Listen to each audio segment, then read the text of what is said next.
All right, guys, let's check out another ball watch from Exquisite Timepieces. Big thanks to John and the whole crew over there for hooking me up with this thing so I can check it out and share it with you guys. This is, of course, the Roadmaster Rescue. It is a titanium watch, limited edition. There's only 1,000 of these. Here's the hang tag. I'll put all this in the description as well. So titanium watch, titanium bracelet, fully brushed. Typically you'll see like a lot of polishing with a ball. This one's fully brushed. I really like that. It does have a stainless steel butterfly clasp, but other than that, the rest of it's titanium, ceramic bezel insert, sapphire crystal, of course, and has 37 tubes, the tritium tubes in here, and I'll try to do my best to show the UV light and show you guys all that stuff so you can see all that. So let's get into the size, of course. And as we do that, we're going to zoom in a little bit so you can see the entire thing here. So I measure the case, not the bezel. The case at 42 millimeter. The case is 43. The lug to lug is 49.8. And I measured, kind of see the end link on the bracelet is a little interesting, the way they made it fit and then flare it out. So the lug to lug is 49.8. If you measure the extra little end link here thing, not this center part, but the end link that goes on, it's 54.4. So it has quite a span there, but it's not overwhelming on wrist, and I'll show you that here in a little bit. Thickness, 15.1 millimeter. That's the boxed sapphire crystal, including the automatic chronograph movement. 20 millimeter lug width here, so if you want to change out the strap, you could, although the bracelet is phenomenal. It does taper down to 18 millimeter. And then, like I said, it has that butterfly clasp and all these tags to annoy me. But I gotta leave those on there, right? So we have a display case back. You can see it's a fully decorated movement. The movement is what they call the Ball RR1402. It is a Valjoux 7750 modified to ball specifications.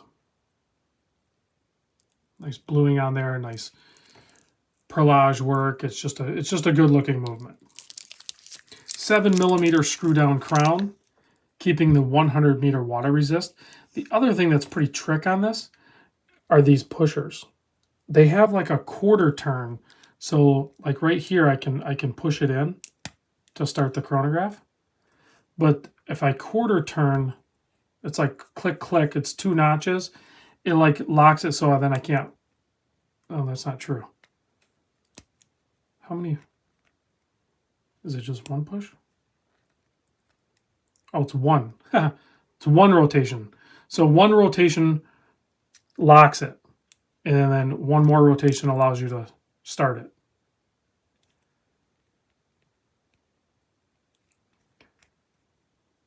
So now you can't push it. And you can go forward or backward with it. So it basically must have like a little cam inside there or something that stops it from being pushed down in those quarter. And it's the same thing for this one. So you just have to like, and then here's it resetting.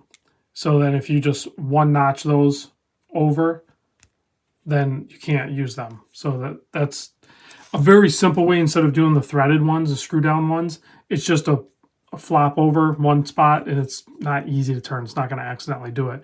And then that stops that. So that's pretty slick. Also, you'll notice on the dial over near the 9 o'clock position, that little porthole there below the ball writing, that's your running seconds. It just goes between the black and the white. Of course, you have a day-date function on this, and then the chronograph timer, you have 12-hour, and then you have the register down below to also keep time on the chronograph. 120 click bezel. Very positive feel to it. And lines up perfectly.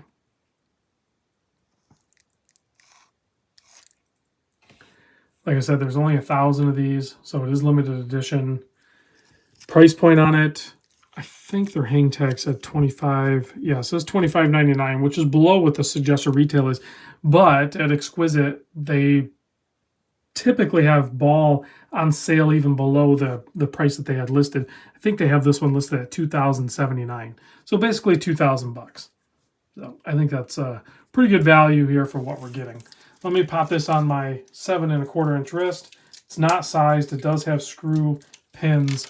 But here it is on my 7 1/4 inch wrist. It's a larger watch, but the weight of it is nice because of the titanium.